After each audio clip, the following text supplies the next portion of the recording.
Founders of Alexandria. By Star Scribe. Part 7. Epilogue. Several months later. Lonely Day extended a hoof, and Dr. Clark leaned down to shake it.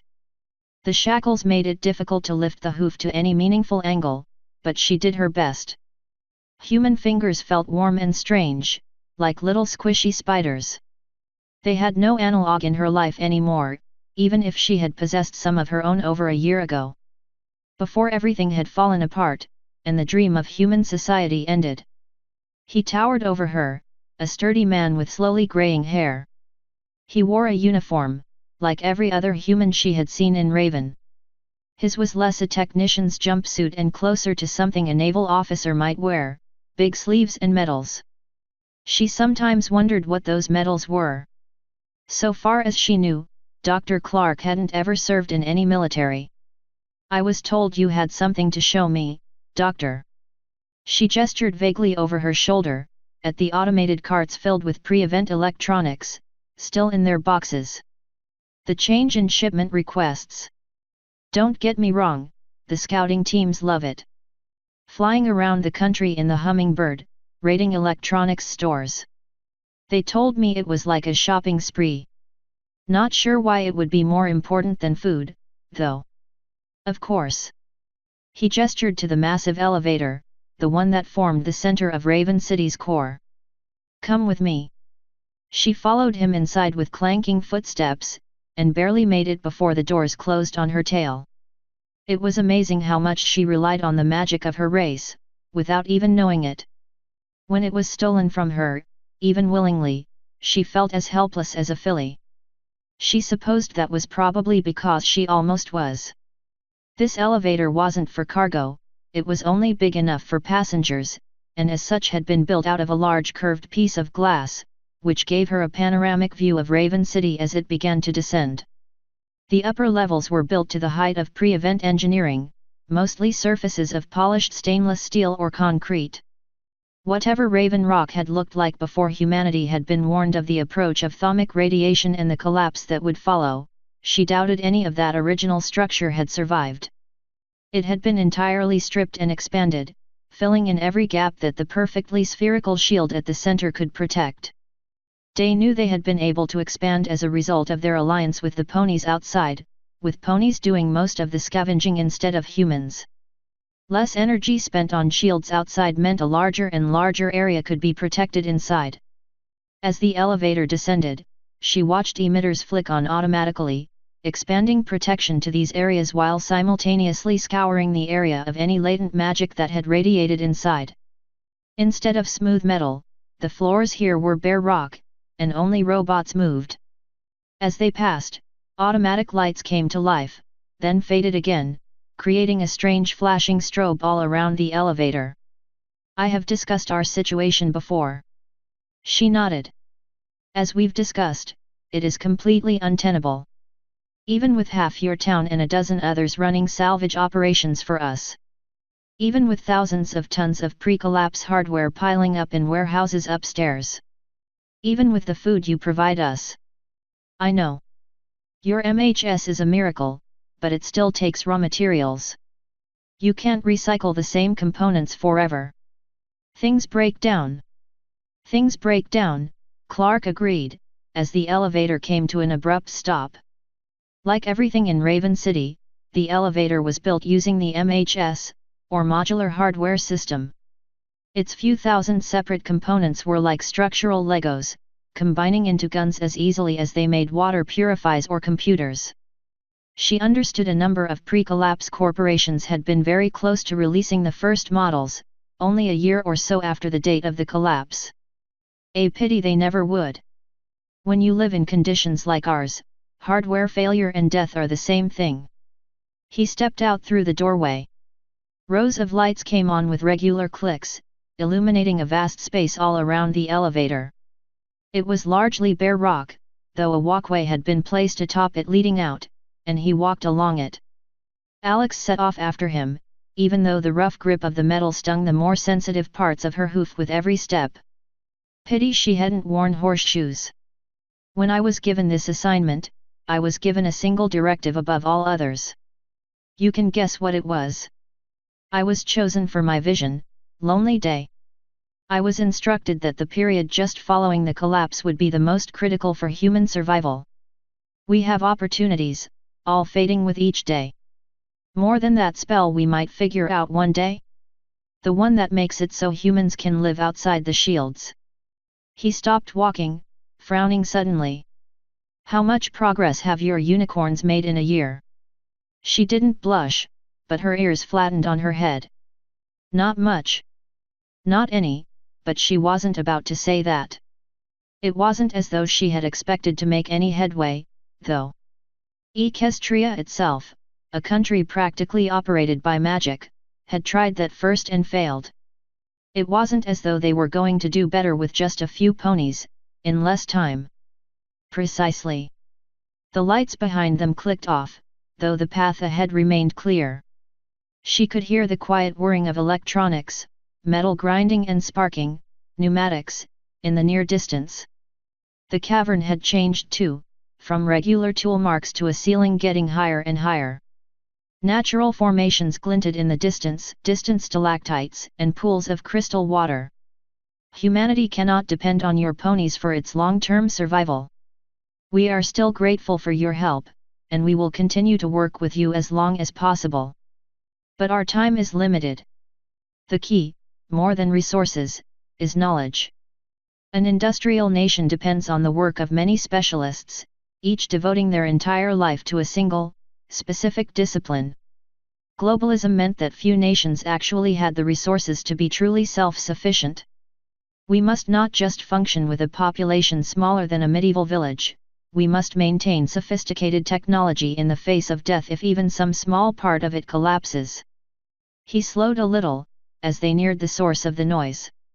A large object, perhaps the size of a Greyhound bus, sat on rolling support struts on the stone. She wasn't close enough to get a good look through the dark. So Raven lives on borrowed time, unless we do something dramatic. He stopped, gesturing at the large object. Tell me, Lonely Day, have you heard of a von Neumann probe? The little earth pony shook her head, taking a few clanking steps past him for a better look. White, sterile surfaces, like those she had seen on television, the surfaces of Martian landers and the interiors of space shuttles. Most of what she saw was raw material, tiny pieces made from individual MHS components. This is human salvation. When it's finished, this probe will be launched into the asteroid belt. It will travel for a year, perhaps, before it selects a mineral-rich asteroid. It will harvest minerals, and over the course of another year or two, it will assemble an identical copy of itself. Both probes begin replicating, and after another year there are 4. Eventually there are 8, 16, 32, you get the idea. He walked forward, to the edge of a round walkway. As he crossed some invisible barrier, the spinning robotic arms at work on the probe hummed down to silence. Something like this would have been impossible, even during the year of the collapse.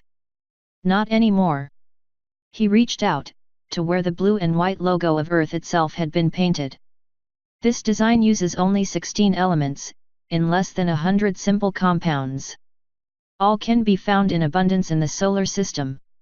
He removed his hand, turning back to face her. Understand, it will be many years before the probes have reached numbers useful to us. I will not be alive. My children and grandchildren will be long gone. Eventually though, they'll reach critical mass. They need not remain restricted to the pattern we first wrote for them, our transmitters can send new innovations, and their swarm intelligence will grow. Eventually, they will assemble our second home. Raven City will become a station of vast size, and our population won't be restricted by our feeble shields. Freed from the gravity well of a planet, their range will be greater by an order of magnitude at least. She could see his vision. Hell, Alex could almost see the station already. A thriving population of her own true species, living again in safety. They would leave the ponies of Earth behind. How long? She was almost speechless at the prospect. How long would it take? He frowned. It's hard to be certain. If we're right, the probes could do their work without our interference. They might be ready to begin construction of a sizable station in as little as 500 years, sooner if this first one gets really lucky.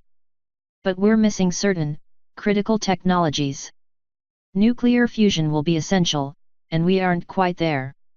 Many more technologies, which mankind had nearly grasped before the collapse. That will be the task of my people, in the hundreds of years my probes need to work. He turned to face her, and she could practically smell the intensity radiating from him. Alex, we need your ponies to make this happen. Raven does not have the resources to get this probe into orbit. We have the talent, the initiative. New space was our only hope, even if they didn't have an answer to where we would get the manpower. We could never assemble everything it would take to get my probe into orbit, but we don't have to. He smiled. Do you remember NASA, the way they stopped building spacecraft because the Americans wouldn't pay for them? At her nod, he continued. They never did. Our delivery system is waiting, sealed in warehouses and waiting for us to assemble it. It's all rotting away. Even with all our preparations, there is much work to be done. Repairs to our facilities, running fuel refineries, transporting and assembling everything. If we don't act now, then in a few years it will be too late. He took a deep breath. The change in our import requests was only the beginning. We need every available pony in your colony. We need every available pony in every colony. We'll fill the sky with hummingbirds, expend every resource to get that probe into orbit before next winter. I believe your ponies are capable of doing much of the work. A partnership with the other colonies could bring even more manpower. Together, the organized population of this continent could see it done. So I ask, Lonely Day, do you love humanity enough to sacrifice for us one more time? Her mother's face flashed before her eyes. Her sister. Orphans and finger painting and traffic. Even her brother. We do. However, she took a deep breath. This won't be easy, Dr. Clark. Taking so many ponies from the field would mean living off cans and grass again. Many ponies wouldn't be happy about that. If we do this, we're going to need compensation. Most ponies won't put their lives on hold for humanity. She lowered her voice. Lots of ponies think you abandoned them. They resent the HPI, and everything you stand for. They think you should have saved every pony or none of us. You. She shook her head. Not anymore. She looked up, taking in the probe for the first time. Little spindly legs, with sharp grippers, like a bacteriophage blown up to gigantic size. Many surfaces were covered in solar film, and ports for smaller probes opened up at numerous points along its body. But I know my ponies. They'll want you to pay for their help. He nodded. We expected as much. Once the probe is complete, I could focus manufacturing on whatever you required from us during the duration of the project. I know. More than that, though. She turned away from the probe, looking way up at his face. I would want a policy created, hard-coded into the drones. All of them get it, every copy. She gestured vaguely at the probe. We hope you succeed. They build your station or whatever, and get you up to it somehow. When that happens, and every human is off Earth, those drones become ours, along with everything they built. Whatever dry dock they used, all their little way stations and mines out in orbit. All belong to the ponies of Earth. Control transfers to me, or my chosen successor. You can inject a nuclear tracker in me or something. Just you. He raised his eyebrows. You think one man ought to control all that? She shook her head. I think a tool like that could facilitate genocide and war, and that even a really good group of ponies might forget what they were supposed to be doing after a few years. Maybe they think they're better than every pony else, and they use your probes to make sure we don't forget it. He looked concerned, and she thought his eyebrows might lift right off his face. But you're not like that. You're different. No, she sighed. I'm not a person, Dr. Clark. I am archive. My desires only exist to reflect humanity's desires. If I use this tool to enslave and conquer, it is only because all of humanity has become slavers and conquerors. And when you die? She looked away from him when she answered. I won't. She said it with such certainty, such absolute confidence, that Dr. Clark nearly staggered. Still, he knew enough to know she wasn't just claiming that because she wanted to. He had to have read the reports. Clark's expression became unreadable. We might remain in the solar system for many years. Thousands, more. We can't even speculate about the enabling technologies for interstellar travel. We might never be able to leave. Frankly, there might not be a point unless we somehow managed to find somewhere without atomic radiation. Somewhere we can walk under the sky, somewhere our children can feel the wind. Maybe humanity will be adrift in a flotilla for eternity. Maybe. She shrugged. But humanity is down here too, Doctor. Me, the others, our children. We're humanity too. Even if we don't look it anymore. Our governments, our society, they all failed us. They were willing to let us all die, only the equestrians prevented that. Yes, I realize you had no choice, and I don't blame you. The point is, you owe us more than just a few turbines and replacement transponders for helping you. You owe us our society back. Maybe when you're gone, there will be enough of us to use those drones to put ourselves back together again, even if we still have hooves. The tiny slice of humanity you saved can build new probes. You can go wherever and mine whatever. Just leave us the ones you used to get there. That way, in time, we both win. The older man ran a hand through his graying hair, stepping back so the robotic assembly machines could go back to work. I see you are as far-seeing as I. Pause. Do you think this will satisfy your ponies? As preoccupied with survival as they are, do you think they will see the significance of a gift they won't live to receive, nor will their children and grandchildren? It may take so long to see the fruit of this exchange that nobody outside this bunker remember it when that moment comes. She smiled. Do you think your successors will honor your promise if you make it with me now? He nodded dismissively. Absolutely. Humanity is good for its word. Can you be sure your species will know what to do with the probes when they get them? A network that size, hundreds of thousands or even millions of probes, could easily be used to destroy a society. Lonely Day looked down at the rough floor, at her hooves and the magical shackles that took away her strength. Then she opened her mouth, and told Dr. Clark something she hadn't even told her best friend, though her mate had discovered on his own. Clark listened, nodded. They shook hands. Well, she shook his. 7 months later, Alex sat beside her friends to watch the last launch of the human space program, in a field so full of ponies that she could not see the grass through the colorful bodies. Not a single human was in attendance, though she knew they watched through the cameras of drones. The earth shook, and the fire of chemical rockets burned one last time. One final rocket vanished into the morning sky, disappearing beyond the limits of sight. Once in orbit, the slow acceleration of its ion thruster sent a single probe off on its journey to the asteroid belt. With it went the hopes of all humanity, and perhaps the future of ponies as well. The next day, the post-human General Cooperation Treaty was signed by 18 separate city-states and one human bunker. Life was good. At first. Author's note. And that, every pony, is the end of Founders of Alexandria. Thank you so much to everyone who made it this far. Thank you for your patience with me, your encouragement in the comments, all the nice things and criticism both you said. Without your input, I know I never would have been able to write a sequel. A special thanks to my wonderful artist Zucha, who did every piece of original artwork in this story and the one previous. I hope one day he makes a Patreon or something so I can link to it. Without that, I'll just express my sincere gratitude. Obviously there is much left to tell. The stories of these characters aren't over yet. Unfortunately, I won't be able to tell the stories of their whole lives, but I would like to give a little more.